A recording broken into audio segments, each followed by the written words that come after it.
Hi guys, in this video we're going to do a bit of a back to basics video on how to prep figures and such like for your armies. The last video I did on this starter set, which was the unboxing, one of the comments I got from a chap was that he'd bought it not realizing you had to assemble all the guys inside, and what did he do now? So that prompted me to have a thought and do this video. So here's the Caesar's Wars Gallic box again. I'm going to have a quick look inside once more just to see what we're facing. So we have a pile of sprues, and these have got various troops on them. This one is the Roman sprue, the Roman warriors with pilum. Comes with a range of bodies and head choices, the spear arms and the shields. Now there's no real instructions in the set, but it's pretty straightforward what you do. Obviously you clip out the body, you choose a head you like, you put the shield on the shield hand, and you add the spear arm to the shoulder where the spear arm will go. Fairly straightforward. That's the warrior sprue. There will also be a command sprue, I would imagine. Let's see if we can find that. There we go.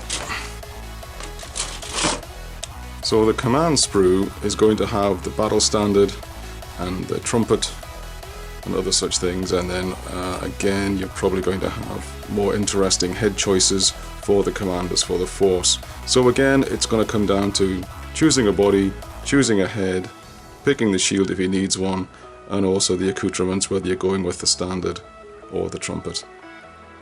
Again, fairly straightforward stuff. So that's the Roman command and the Roman troops.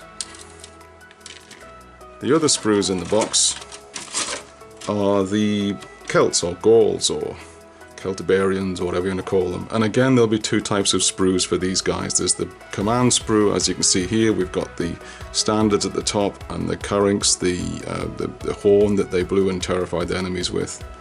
And again here you've got a range of bodies and weapon options. Now these guys, you've got a two-part body assembly. You've got a range of legs and you've got a range of bodies. Again, fairly free choice in joining these guys up, but what I would suggest is have a close look, and if you've got somebody, for example here, who has a scabbard that's empty, ideally you want to pair that up with a body that's got a sword drawn. That will make the model look sensible in its pose. And obviously otherwise you've also got the guys that are positioned to hold a spear, and you've got a choice of spears available here, other assorted weapons and shields too. So just have a check over the model and the sprue, come up with an idea of what you're going to build and how you're going to do them, and that will give you an idea of how to put the guys together. And obviously the warriors are straightforward. There isn't the command options available. You just build them as you want to. So that's a quick look over the sprue. There are also in the set some metal models, I believe, if I remember rightly. We'll see if we can dig those out. Here's some I found earlier. So this is not from the same set. I can't put my hands on those immediately, but you will get some metal figures in the set too, and I'll show you what you do with those in a moment. We'll do that at the end of the video, I think. So to make our models, we're going to need a few tools. We're going to need a pair of side cutters, or hobby snips if you like. Now these have a flush side here, and that's the part you're going to push against the model to cut it from the sprue. So if I hold one of these guys up, if I want to cut out this guy here, I'm going to put the flat part against the model and cut there, so it pops cleanly off the sprue. We're also going to need a hobby knife. Now this can be used for trimming away any excess plastic on the model from the molding process, and also for trimming off mold lines, and we'll come to that once I've got a model off the sprue.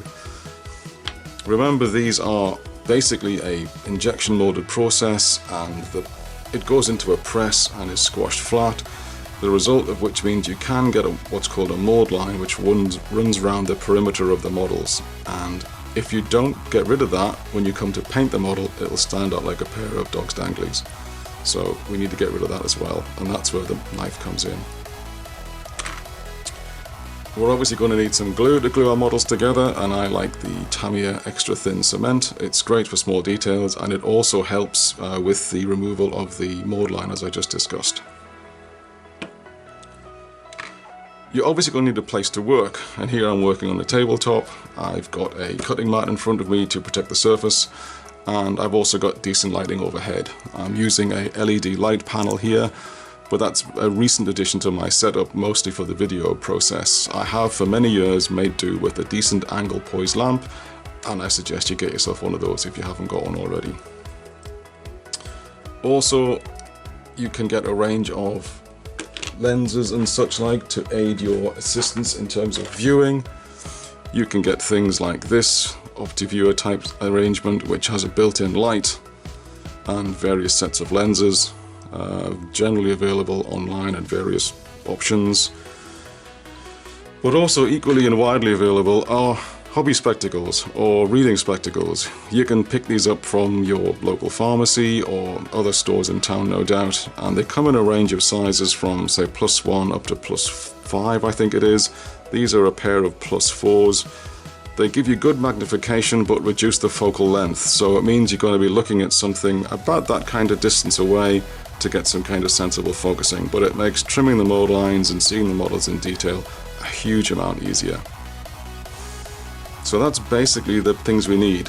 Some light, an area to work, some specs to see with if you need them, snips to remove the models, a knife to trim the mold line, and some glue. So let's make a start. So I'm going to select this Roman warrior on the side here.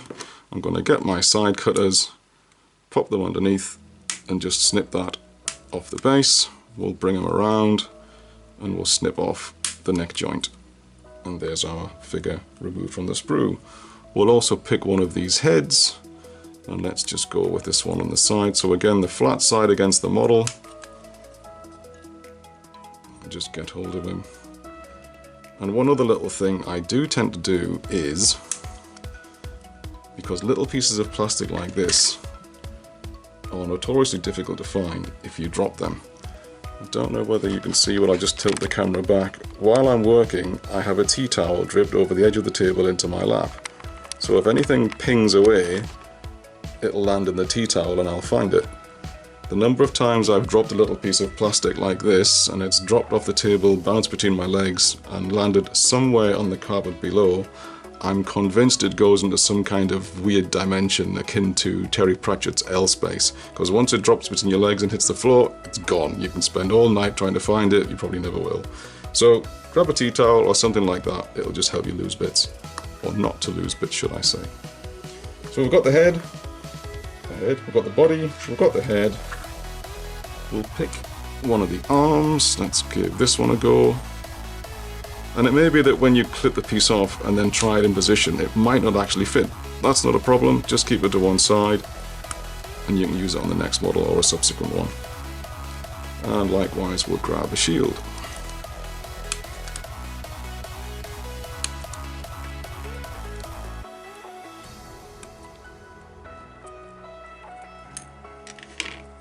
And there we go, all our parts, body, head, shield, and arm, ready to rock and roll. So let's have a look at that mold line. Don't know whether you can see too clearly, but I'll try and bring them up closely, slowly. But if you look down there, down the side of the leg, there is a ridge. And that's the mold line we need to get rid of. So what we need to do is, rather than chop it off, we scrape it off.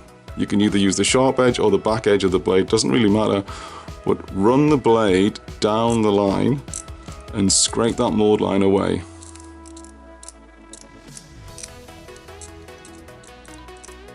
And come down over the side of the leg where it goes. Now this mold line is going to go right round the model. It'll go up, round, across the top. round the other arm, underneath again, and also round between his legs. So we need to work right round the model and trim all that off. And once we've done that, we can then use the glue to get rid of the rest, because as you see, hopefully you can see if I zoom that in,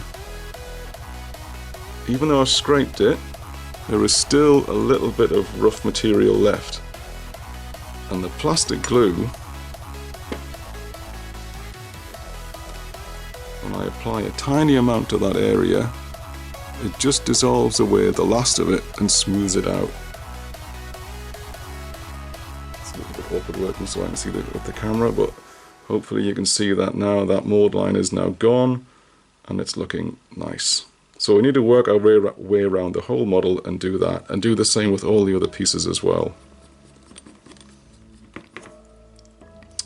Oh, another little tip, again, learned the hard way, is when you're using a glue bottle like this, it is handy to just blue tack it to the bench. That will stop you knocking it over. When you're wiping off the excess on the side here, it's easy to knock the whole lot over. Glue over the bench, not a good look. So a bit of blue tack will just help you out there. So I'm going to trim all these pieces and then come back to you when I glue them together. So we now have all the pieces of our model trimmed. We've worked around all the sides of the model and got all those flash lines off, and any other injection port marks where the plastic is injected in or joins the sprue, trim all those off. Also, sometimes you can find an area where there's an area of plastic which, because of the nature of the undercut of the model, it will lead a blob of plastic which is not appropriate for the model. For example, here there was a lump of plastic between the end of the scabbard and the knee. I was able to trim that out easily with the knife and get that done. So we've now got all the parts that we need. Before we glue the model together, it's also a good idea to dry fit, which basically means put the pieces of the model together and make sure they fit and are going to go where you anticipate. So the head will be somewhere like that. The shield arm, sorry, the spear arm, has a somewhat overhead pose, so that's going to go in there like so, and then the shield is going to go on the front of the model. It's got a little notch there for the hand to go into. That's going to go on there and glue into place like that. However, that said, if we glue that shield into place like that, it can make getting the model painted behind the shield a bit of a pain in the backside. So what I tend to do is leave the shield off, and I'll get a little piece of blue tack and a little piece of dowel, and I'll put some blue tack on the back of the shield, get my little piece of wooden dowel, pop that on there, and now I can paint the shield separately and the model separately, and then when they're both done I can glue the shield into place. That's the easiest way of doing it. Obviously we're going to have to do the shield in 2 steps. Do the front side or the back side first, let it dry, reverse it, and then do the other side. But we can now get this assembled, so we'll give that a go. So we've got our glue with our bit of blue tack on the bottom to make sure it doesn't go all over the place. Push that down firmly. Now you want to put a little bit of glue on each of the 2 parts you're going to be adjoining. A little bit of glue, and we'll just put a little bit in there where the shoulder joint is, and we'll get a little bit of glue on the arm point, and then we just pop those together. Hold them for a few seconds until the glue joins. Now, plastic glue is designed to melt the plastic, and once it's done so and you put them into position, they will join together. Some people use superglue for gluing plastic models. I'm not a fan. It can be brittle and you can get it all over the place and glue your fingers together and glue your fingers to the model. So I tend to reserve superglue for when I'm doing metal models or resin models. Plastic models, use your plastic cement. So there's our head in place. Our head, goodness gracious. Our arm in place. Now we'll get our head in place. So again, a little bit of glue in the 2 areas that we need. Can be a little bit fiddly sometimes. dab in there, in the neck. That's a bit much, get the excess off. A little bit of dab in there in the side of the head joint. And we'll pop that together. Hold it for a few seconds until it grabs. Oh, a while longer.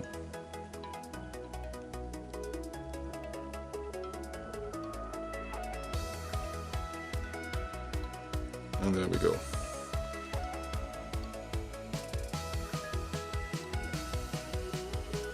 So now that we have the model glued together, we now want to get rid of the rest of those mold lines. And just to make handling the model now that it's put together a little bit easier, I tend to put the model on a little prop. Now this is just a piece of dowel with a piece of MDF glued on the end and a splodge of blue tack. It just means I can hold the handle effectively for the model quite easily without having to touch the model itself. I've seen some people also just put some blue tack on a paint pot and hold the paint pot, but I found this handy. So we're just going to blue tack the model to the end of this. That means I can handle the model easily without actually having to touch it. So now we're going to get our glue and we're going to work our way around getting rid of the remains of all those little mold lines. So I'm just going to dab a tiny bit of glue all around that peripheral edge to soften away any of those remaining little bits of burr and such like that are on the plastic from the scraping process.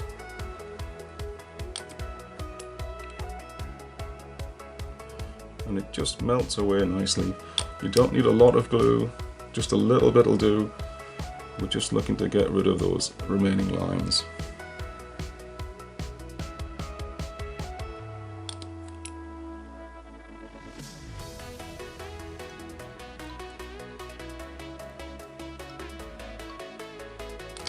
And this will give a nice smooth finish to the model.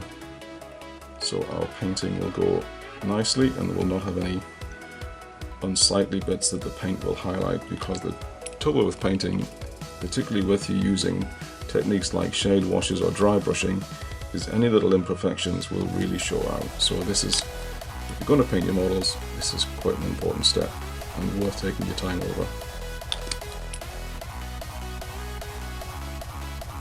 So just keep rotating the model around in your view so you get all the areas that you need to.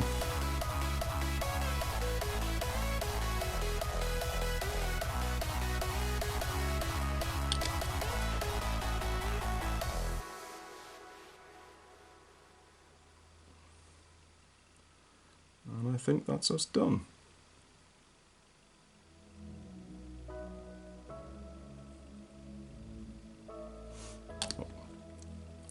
And I've also made a little prop just to stand that in to make it easy for me.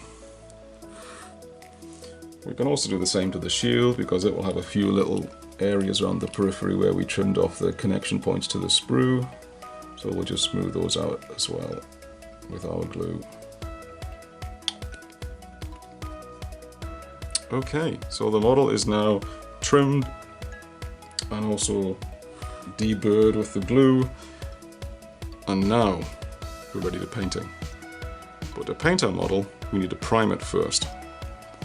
Priming can be done with a number of ways.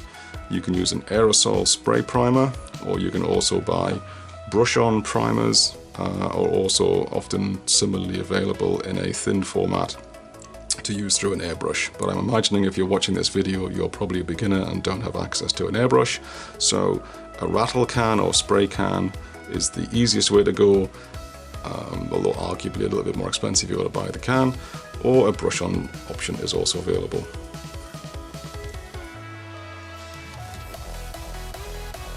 The next type of model we have to deal with in this set are metal models.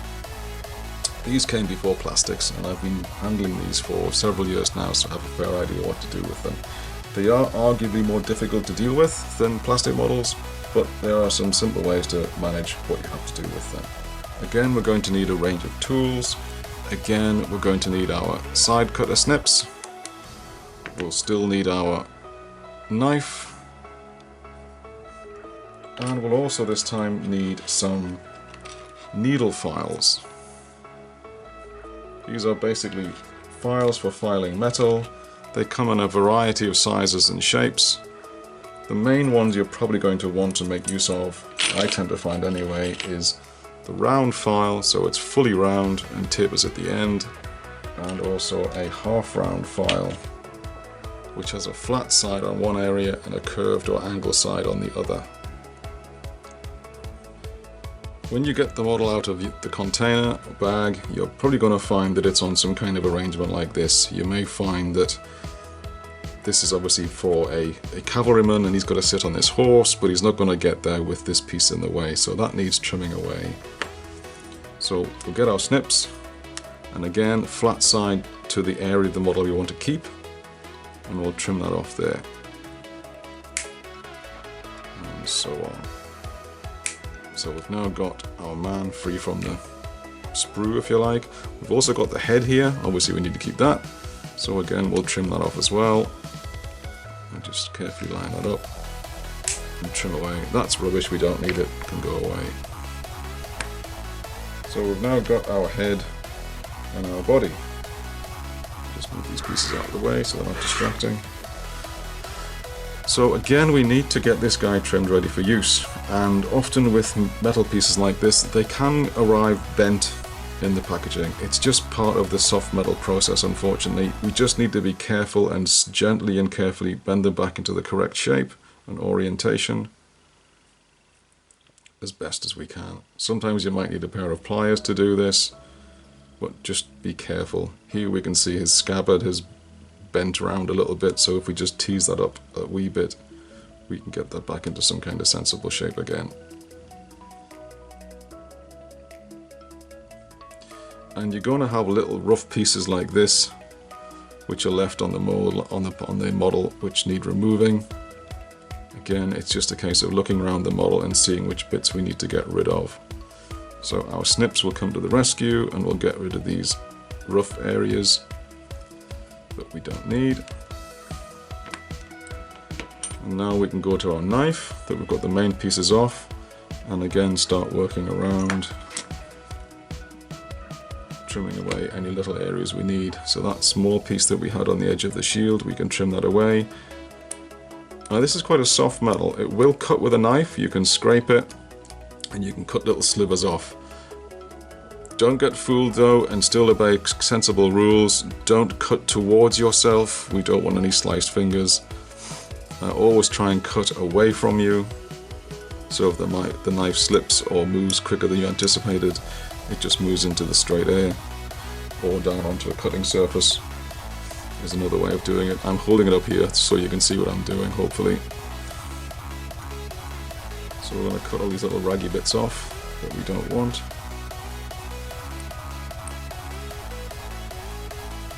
Might be a combination of cutting and scraping, but we'll get them all off. All being well. And those bits that were left from trimming the base of the foot attachment off, we can work those off too.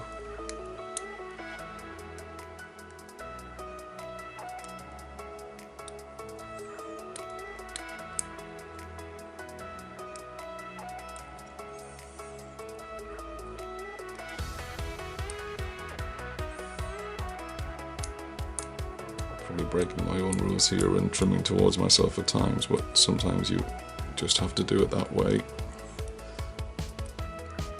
As long as it's a small movement, hopefully you're okay.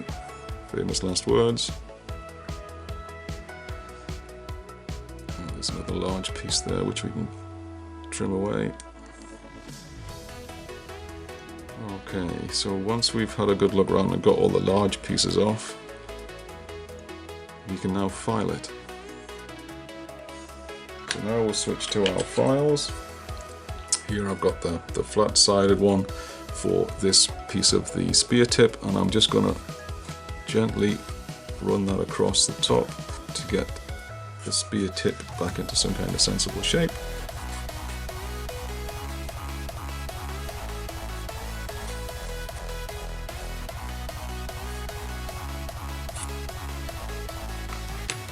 And we'll switch to the round, and I'm just going to quickly go around the outside. And again, the model has a again a mold line which we need to get off, much like the plastic one, but we can't scrape it off with the knife so easily. This is where the files come in. So we're just going to work our way around the model, filing away any mold lines that we see.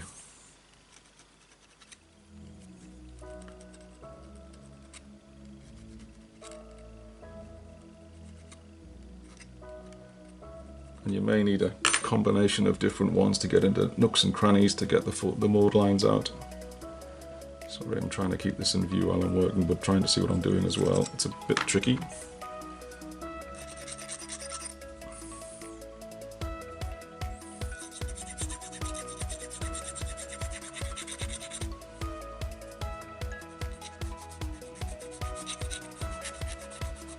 But it's just a case of working our way around until we're done. So I'll get this guy trimmed up and I'll come back to you. So I've finished filing the model and getting it all trimmed and ready for use. I worked my way around the perimeter or the peripheral edge of the model, getting all the mold lines off. I've dug my knife into some of the areas where a bit of excess metal was built up and managed to trim those areas out carefully with the knife. And got that all ready. Done the same with the head. Small fiddly piece, but we managed to get that trimmed and tidied up, was ready as well. The neck was quite a long probe, so I've trimmed a bit of that off and again filed it down so that it will sit nicely in the socket where the head is going to go on the model, just in here. I've also prepared the horse, and that's ready to go as well. Obviously file the base flat so it'll sit smoothly on the base it's going to go onto. The horse also had a number of extra pieces of metal as part of the molding process which joined the foot to the base. I trimmed the rear one off because that's not really taking any weight and is extended from the base. The one at the front, could be tempted to trim it away, but then you're left with only 2 points of contact with the base, and it could possibly bend over time with handling. So I've trimmed that front contact point down to make it as small as possible, just to keep it in contact, and we'll be able to hide that with some scenic material when we later base the model. So the horse is now trimmed and ready for use as well. And again, we can just do a quick bit of dry fitting just to make sure our model's going to go right. Our chap will sit comfortably on the horse. So he's looking fine like that.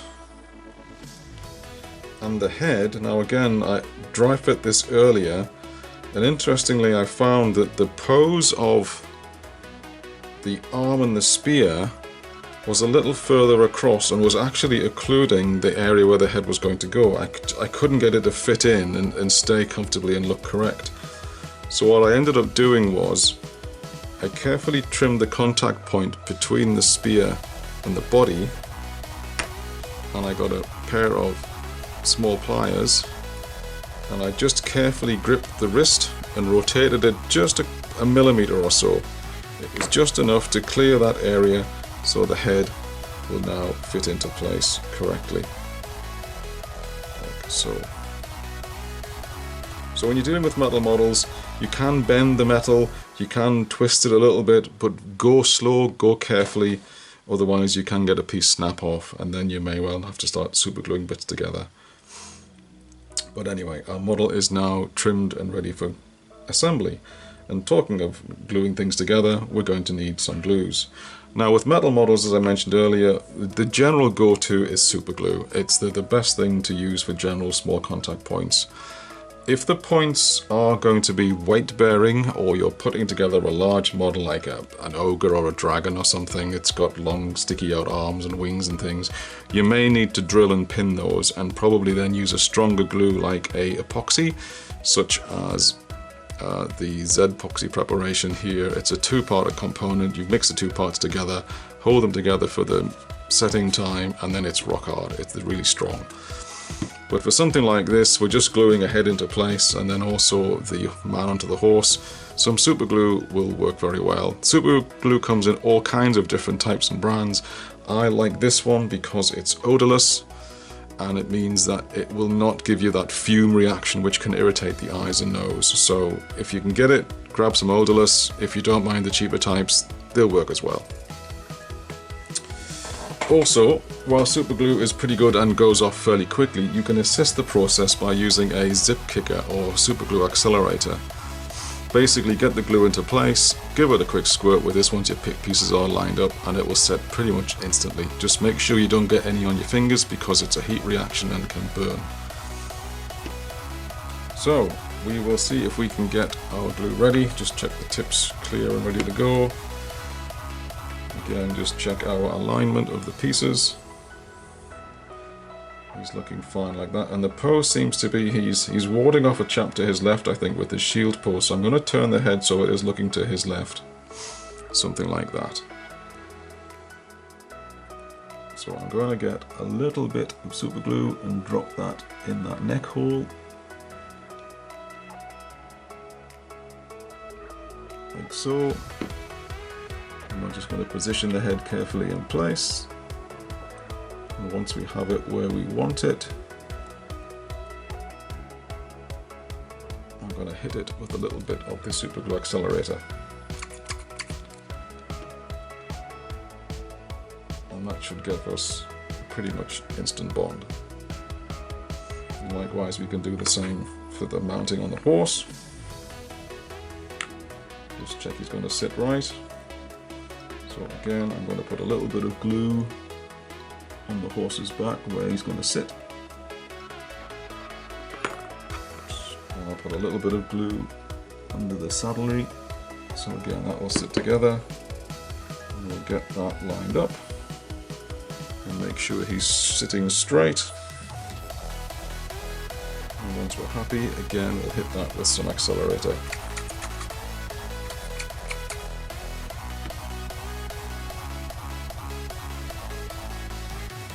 A second or two to go off, and there we go. There's our Celtic commander riding his horse, ready to lead his troops into battle. But of course we need to paint him first.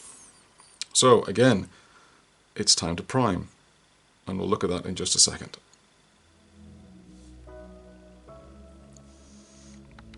Just a quick thought on superglue again. When you're finished using superglue, clean the nozzle with a little bit of tissue wrapped in acetone. It'll clear all the crap off the top of the nozzle there and stop it clogging up, as superglue has a notorious reputation for doing so. Also, superglue is best kept in the fridge, particularly once you've opened it. That will give it a longer shelf life. So before we paint our model, we need to prime it. Priming is particularly important with metal models to help the paint adhere to the surface, otherwise it can flake off or rub off quite easily. Here I've got the model again on a little handle prop just to make it easier for me to handle, and we're going to prime the model using Vallejo's surface primer range. Because I intend to use contrast paints to subsequently paint the model, contrast paints work best over a light base, either a light cream colour or a light grey colour. So I'm going to use a combination of Vallejo's surface primers. I'm going to use their Desert Tan, which is a yellowy colour, and I'm going to add into that a little bit of their white, just to bring the colour down again. Well used package. Sorry about the labelling, but yeah, that's what we're going to do, those two together.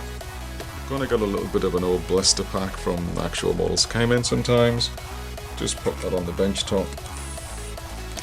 Give them a squirt. Pop a little bit in there.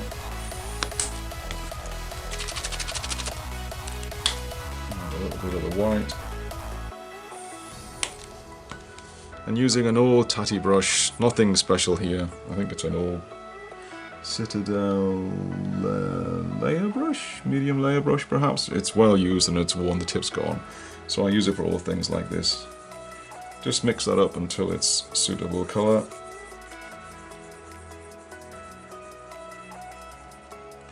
Might put a little bit more white in there.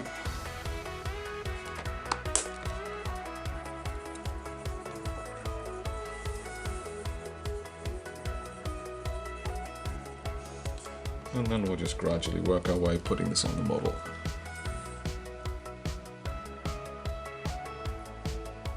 You don't want to put it on too thick, but you want to get a nice even coat over the whole model.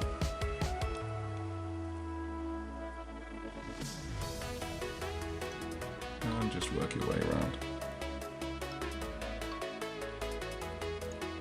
come back to that when we're done. So there we have our models primed. The primer has dried on there quite nicely. You can see that, I'll bring it up close. There we go. And as one of our famous commentators has said, 2 thin coats are better than 1 thick one. So that's the Legionary. And his shield. And also the Celtic commander on his horse. Another good thing about the priming step is it often will highlight or show any mold lines or other things that you've missed. So again, in this process I did spot a couple of things where I trimmed back and got areas tidy that I'd missed earlier. Also on this chap here, I'd also noticed a couple of gaps in the model when it was assembled with the man sitting on the horse. There was a gap here on the back where the cloak joined the horse, and likewise there was a little bit of a gap down here where one leg was sitting against the saddle area, and I managed to fill those with a great product from Vallejo again called Plastic Putty. It comes out a little bit like a thin stream of toothpaste, and you just push it into place. It's water miscible, so with a dampened brush you can just get it and smear it into place as you want to, and once it dries it's a bit like a thin polyfiller type consistency. You can file it, cut it, scrape it, whatever you want, but a great little product for simple gap filling. And that's our Celtic champion ready for painting. So I'll end the video there, guys, with our 2 guys now primed. I'll do another video about painting these guys again with contrast paints, and whilst I say contrast paints, I'll do that for the majority of the model, but I still like painting metallic areas like the armor and helmets and things with more traditional paints like your classic lead belcher or retributor gold for the golden areas. So I'll do painting in the next video. For now, I'll sign off. I hope you found that interesting and useful information. Please like, share and subscribe, and we'll catch you in the next one. Cheers.